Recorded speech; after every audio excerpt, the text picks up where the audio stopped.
Let's go to Matthew in Jackson, Mississippi. What's up, Matthew? How are we doing, man? I'm doing well. How are you doing, John? I'm doing good. So what's up, brother? How can I help? All right. So me and my wife got married in the middle of 2020. Where I'm 24 and she's 23. And since then, we've gone through a bunch of different trials already. But the most recently, my mom passed away from COVID. Oh, man. Back in February. She was 54. Had no prior health issues. She's the outlier in all the statistics. But hey man, I'm sorry that happened. I hate that for you. It was set in stone before we were here. Yeah.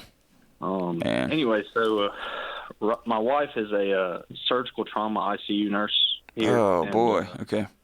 And so she sees stuff like that every day, all day. Mm-hmm.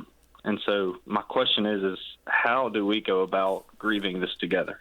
Because my career is completely different. With her, she's almost not immune to seeing things like that, but she grieves a lot differently than I do. And anyways, we're just trying to figure out how to manage that.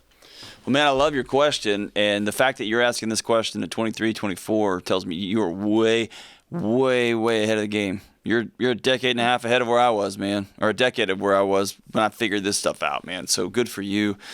A couple of things. One, everybody grieves differently, and the beauty of a relationship is holding space for the person that you care about and love to grieve differently than you.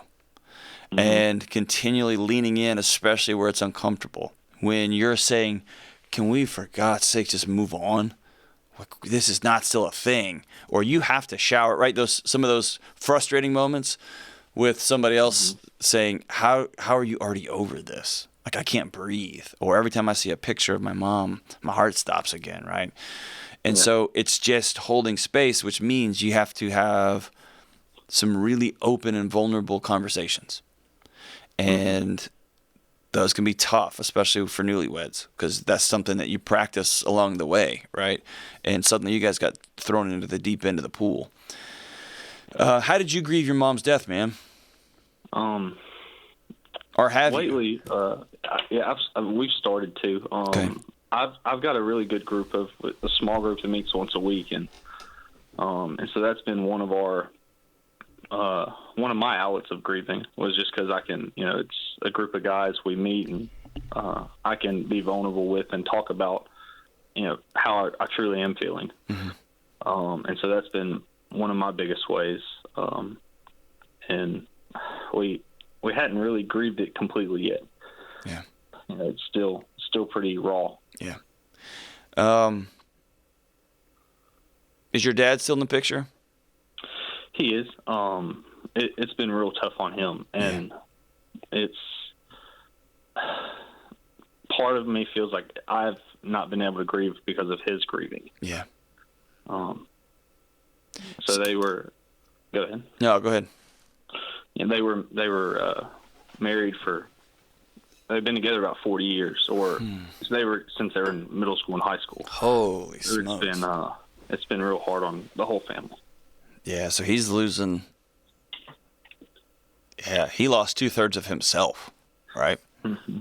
Yes, sir. Yeah, man. Like that's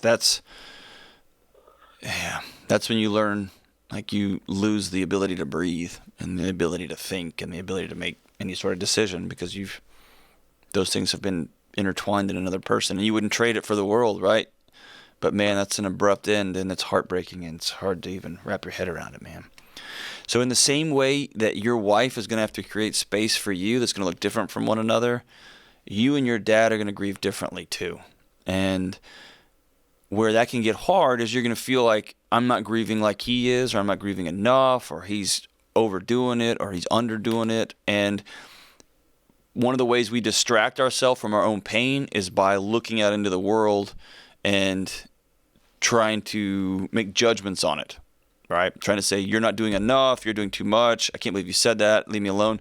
All of those are defense mechanisms for the big hole that's sitting right in the middle of our chest, which is mom was taken way, way, way too young. Right? Right. She never got to hold her grandkids. She never got fill in the blank, man. Like, we had all these plans.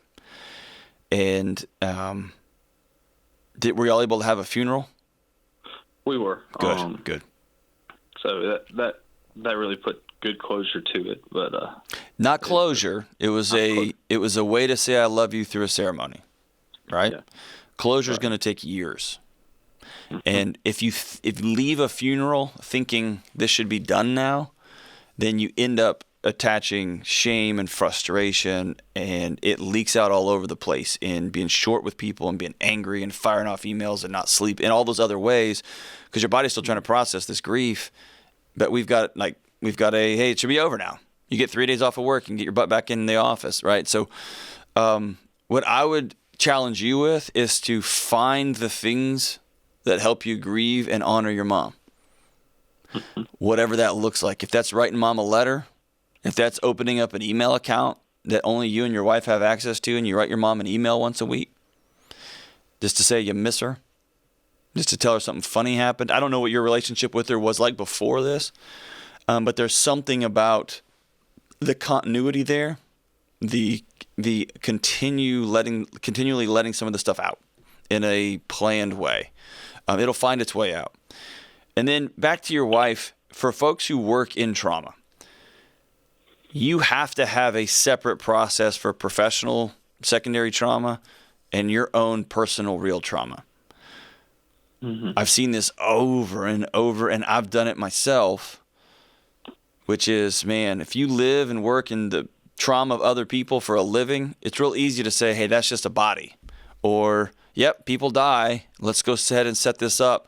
I can have some really direct, frank conversations with my friends about people who passed away in their world, or sickness or mental health issues.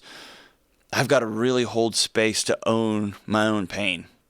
Otherwise, I'll blow over it, and it will build up and build up and build up, and it will bury me.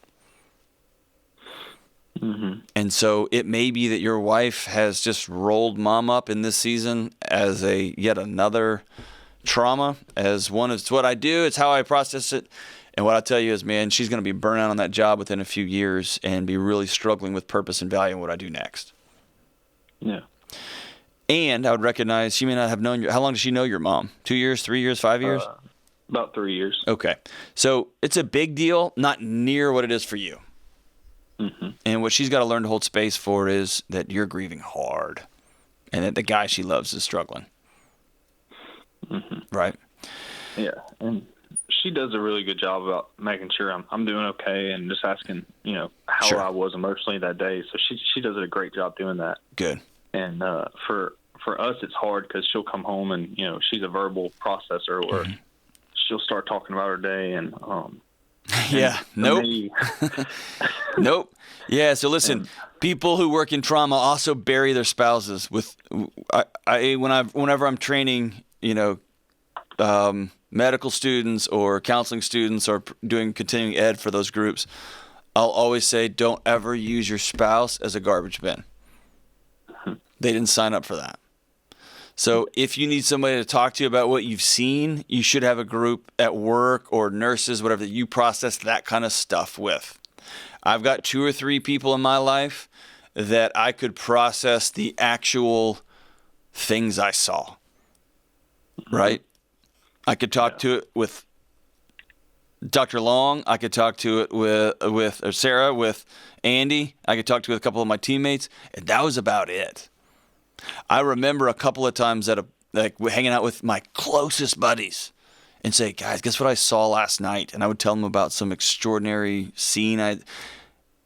And they look like appropriately so, right? Like I had melted them. And so I learned, hey, man, they didn't ask for this. That's not a cool thing to dump that on them. And so I'm never going to do that again. So your wife has to learn that. And what I would tell her is that in a loving, kind, respectful way, at this season, I can't hear about all of the wild things you see at work. I need you to find some friends that can hear the trauma parts. I would love to hear about your day. I want to hear about how you're doing, how the office is going. I want to hear about those things. But I can't hear about people passing away. I can't hear about the failed catheters and the failed, and all the trauma that goes on inside her role. right? And I would do that in a loving, kind way so that she can wrap her head around it. And you still love her. We're still in this together, but in the season, I can't hear that. It may be that someday you love hearing about that stuff. Probably not. Me and my dad could talk about that stuff, but me and my mom sure did not. My dad grew up seeing it. My mom didn't. I don't talk about that stuff with my brother, with my sister. So there's just very few people we can talk about that. But I'd recommend writing your mom a letter, man. Tell her that you miss her and that you love her. Let your wife know you're doing this. And then for the next 4 or 5 or 6 months, once a month, when y'all do your budget for the month, when y'all go over your calendar for the month or for the week, just check in. How are you doing with mom's passing? I'm still struggling. Or I'm getting better. Things are tough. Or I'm calling dad today just to check in on him. And just so you know, man, if you continue to talk about this, continue to be open, continue to have a respectful and dignified dialogue together, that inability to breathe, you'll slowly find yourself taking deeper breaths. You're always going to miss your mom, always, but it won't always hurt so bad. And at some point, you'll make meaning out of this, whether it's sitting with guys who have experienced this, being a vaccine advocate, whatever, who knows, right? But you'll begin to make meaning of this, and then that story will be yours to tell. So thanks so much for the call, brother. So sorry to hear about your mom. So sorry to hear about that.